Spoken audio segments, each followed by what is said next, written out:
అందరికీ నమస్కారం.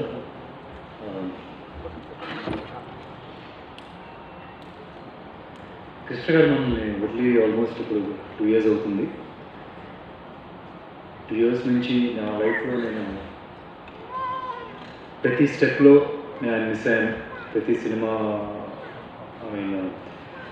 సినిమాలో వర్క్ చేస్తాను కానీ రెగ్యులర్గా రోజు ఇంటికి రావడం కానీ సో ఎవ్రీ స్టెప్లో నేను మిస్ అయ్యాను. సో ఎప్పుడైనా సరే ఎవరైనా కృష్ణ గారి గురించి ఏదైనా ఈవెంట్ ఉంది అలా చెప్తే నేను వెంటనే వెళ్ళిపోతాను. ఇప్పుడు ఈవెంట్ కూడా ఫ్యాన్స్ వచ్చి ఇలా చేస్తున్నారు అని చెప్పిన వెంటనే ఏమీ ఒక సెకండ్ ఆలోచించుకొని వస్తానని చెప్పాను. ఆయన్ని తలుచుకోవచ్చు ఒకసారి మా అందరం కలిసి అని చెప్పి చాలా హ్యాపీగా ఉంది మేము అందరం ఇక్కడ చూడటం. కృష్ణ గారి ఫ్యాన్స్ ఇలా ఆర్గనైజ్ చేశారు మొత్తం. కృష్ణ గారు ఎంత స్పెషల్, ఆయన ఫ్యాన్స్ కూడా అంతే స్పెషల్.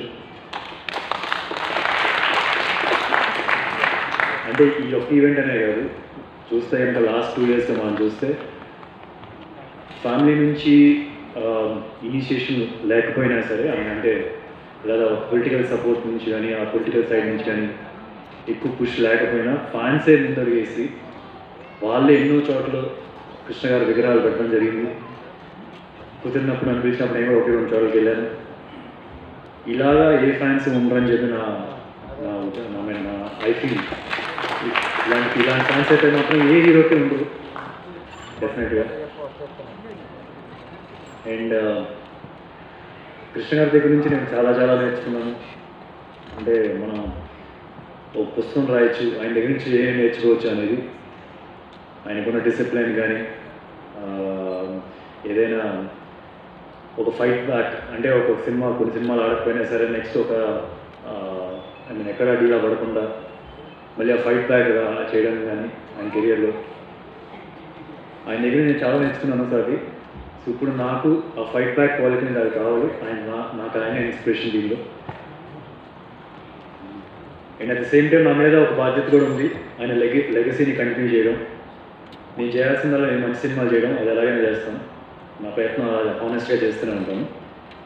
కాకపోతే ఆయన మనవాళ్ళు వాళ్ళని కూడా సినిమాల్లోకి ఇంట్రెస్ట్ ఉంది లక్కీగా.